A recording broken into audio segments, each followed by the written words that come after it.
Welcome बच्चों। Class 11 भूगोल का ये पहला क्लास है, ठीक है। और आप सबको क्लास 11 में बहुत स्वागत है। तो हम लोग आज इस ऐसे एक पैंडेमिक सिचुएशन से गुजर रहे हैं जहां पर आप लोगों से फिजिकली सामने बैठकर मिलना बातचीत करना संभव नहीं हो पा रहा है। तो जब स्कूल खुलेगा आप लोग सबसे मैं मिलूंगी।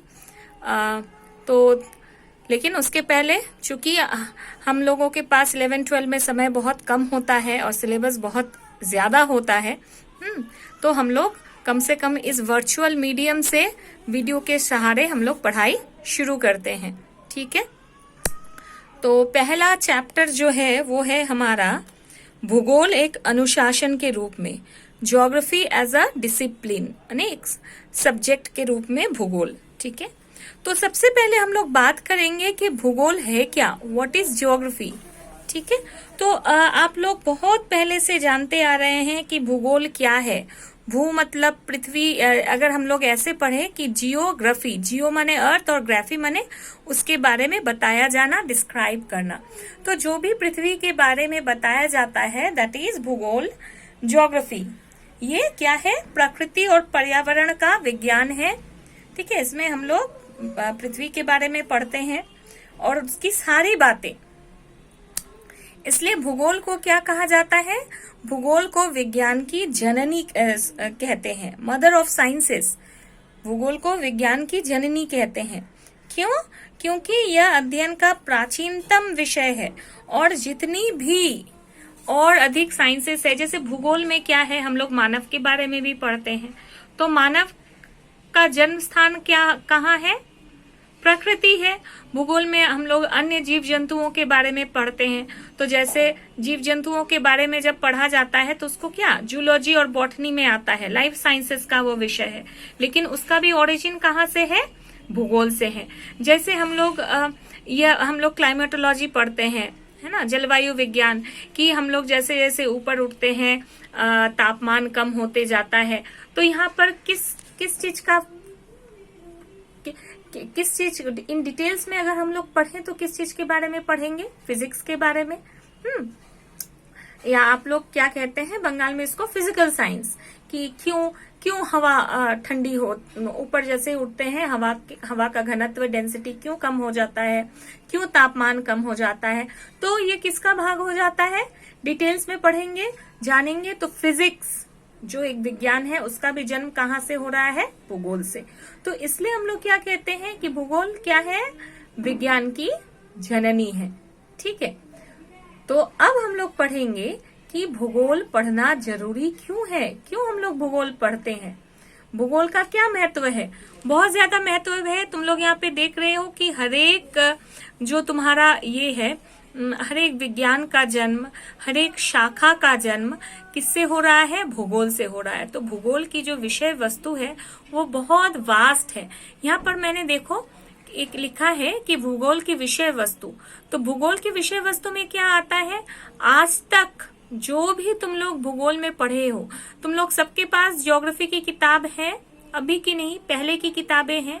तो भूगोल की किताब में जो सूची पत्र है ना, सूची पत्र में जो तुम लोग पढ़े हो, धरातल के बारे में, भारत के बारे में, एग्रीकल्चर के बारे में, हाँ, वायुदाब के बारे में, समुद्र के बारे में, माने जो भी नदियों द्वारा निर्मित स्थलाकृतियां, ठीक है, फिर पवन द्वारा निर्मित स्थलाकृतियां, नदी के कार्य, पवन के कार्य, ये सारे आप लोग पहले पढ़ चुके हैं ना। 8th क्लास में आप लोग, मुझे लगता है दक्षिणी अमेरिका, उत्तरी अमेरिका, ये सब के बारे में पढ़े होंगे। तो जो हमारे आज तक हम लोग भूगोल के बारे में पढ़े हैं या आगे भी पढ़ेंगे, जो उसकी सूची पत्र में होता है ना, किताब, जब कोई भी किताब खोलोगे तो शुरू में क्या रहता है? विषय रहता है ना, सूची पत्र या विषय सूची। तो उसमें जो भी लिखा हुआ रहता है वो सब हमारी भूगोल का क्या है? विषय वस्तु में आता है। अब है कि भूगोल का अच्छा, यहाँ पर मैं एक बात मिस कर गई कि भूगोल को विज्ञान की जननी कहते हैं और फादर ऑफ जियोग्राफी, भूगोल के पिता जानते हो किसे कहते हैं? किसको कहते हैं? इरास्टोथेनीज को। देखो मैंने लाल से बोर्ड पे लिखा हुआ है, इरास्टोथेनीज, ठीक ठीक है, ये आप लोग पहले भी पढ़े हो। और भूगोल की परिभाषा आप लोग याद कर लेंगे। अगर आप लोग चाहेंगे तो मैं आप लोगों को भूगोल की परिभाषा लिख के भेजूंगी व्हाट्सएप पे, लेकिन मुझे लगता है मैक्सिमम लोग भूगोल की परिभाषा जानते हैं, पहले भी पढ़े हैं। किसी एक वैज्ञानिक की परिभाषा, जैसे मान लो कि स्ट्रैबो की परिभाषा है कि भूगोल हमें स्थल एवं महासागरों में रहने वाले जीवों की जानकारी देने के साथ साथ पृथ्वी के विभिन्न लक्षणों की विशेषताओं से परिचित कराता है। ठीक है। एक कांट की परिभाषा है जो आसान है, जो तुम लोग लिख सकते हो, याद रख सकते हो, इमानुएल कांट। ठीक है। कांट महोदय ने क्या कहा है कि भूगोल भूतल का अध्ययन है। भूगोल भूतल का अध्ययन है। यह भूतल के विभिन्न भागों में पाई जाने वाली भिन्नता की पृष्ठभूमि में की गई व्याख्या है। इन सभी घटनाओं के बीच जटिल संबंधों की ओर विशेष ध्यान दिया जाता है। तो यहाँ पर हम लोग क्या देख रहे हैं कि 3 बातों पर जोर दिया जा रहा है। क्या क्या? पहला है भूतल का अध्ययन है, दूसरा है कि जो विभिन्न माने भागों में जो विभिन्नता पाई जाती है उनमें क्या अंतर संबंध है। ठीक है। तो यहाँ पर किस पर ध्यान दिया जा रहा है? भूतल का अध्ययन और भूतल में पाई जाने वाली विभिन्नता में अंतर संबंध का अध्ययन। ठीक है।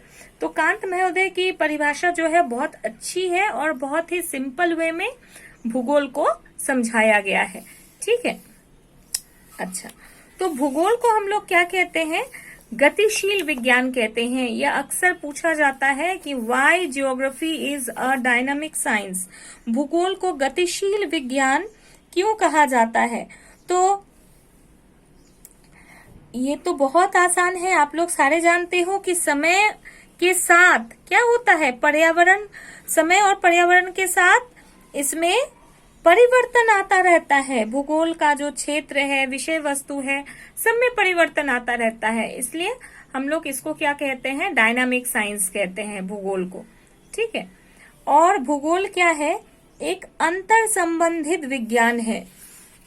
अंतर संबंधित विज्ञान मतलब इंटर रिलेटेड साइंस है, हर किसी के साथ, हर विज्ञान की हर एक शाखा बोलो या किसी भी शाखा के साथ इसका क्या होता है? रिलेशन होता है, संबंध होता है। इसलिए इसको इंटरडिसिप्लिनरी या अंतर संबंधित शाखा कहते हैं, विज्ञान कहते हैं या विषय कहते हैं। ठीक है। और एक भूगोल में हम लोग क्या पढ़ते हैं? क्वांटिटेटिव रिवोल्यूशन के बारे में पढ़ते हैं। क्वांटिटेटिव रिवोल्यूशन मतलब संख्यात्मक क्रांति। यह क्या है? देखो, भूगोल में हम लोग बहुत तरह के इंफॉर्मेशन कलेक्ट करते हैं, इंफॉर्मेशन हम लोग लेते हैं। और इससे क्या हुआ है, अभी भूगोल जो है ना, हवा में बातें नहीं होती, अभी बहुत फैक्ट्स पर आधारित।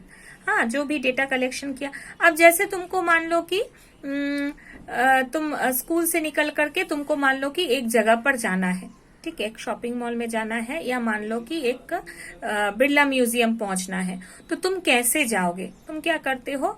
अपने मोबाइल में गूगल मैप्स में जा करके उसको ये करते हो कि हमको यहाँ से यहाँ तक जाना है, आप हमें बताइए कैसे जाना है। तो वो एकदम आपको एग्जैक्ट बता देता है कि आपको किस तरह से जाना है।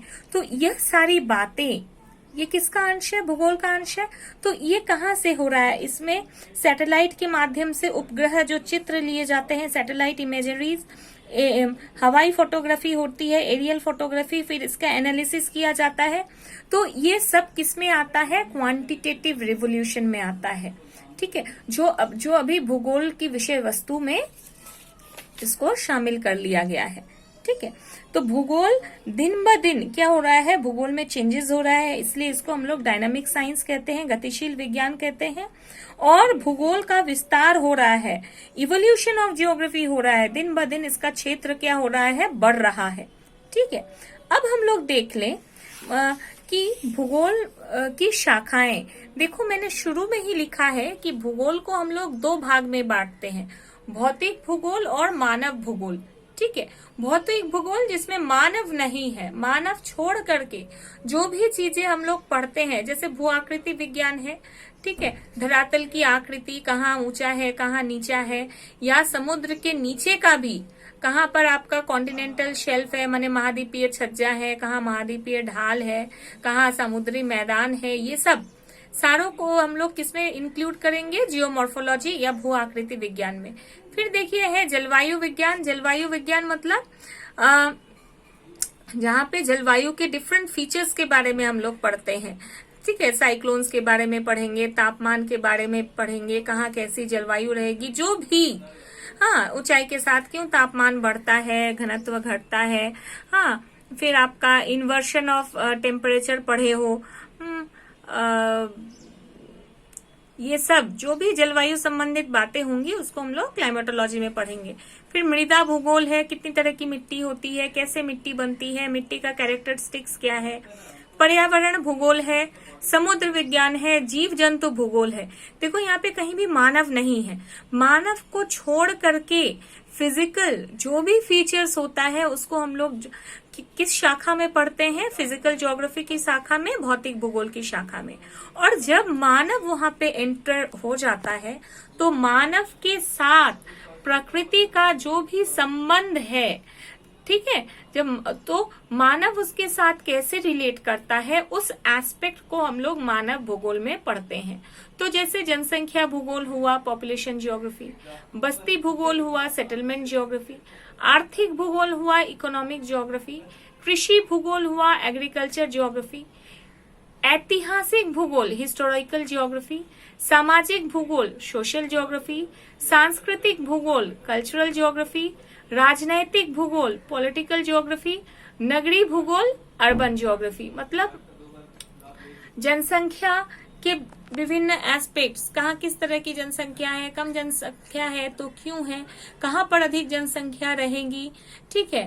फिर जनसंख्या से रिलेटेड जितनी भी बातें, फिर बस्ती में किस तरह के घरों में लोग रहते हैं, कितने तरह के फीचर्स हैं, कहाँ पर किस तरह की बस्तियों का आकृति दिखने को मिलेगा। आर्थिक भूगोल में जो उसके आर्थिक जो फीचर्स हैं, जैसे लाइवलीहुड के लिए, अपना जीविकोपार्जन के लिए क्या करता है मनुष्य।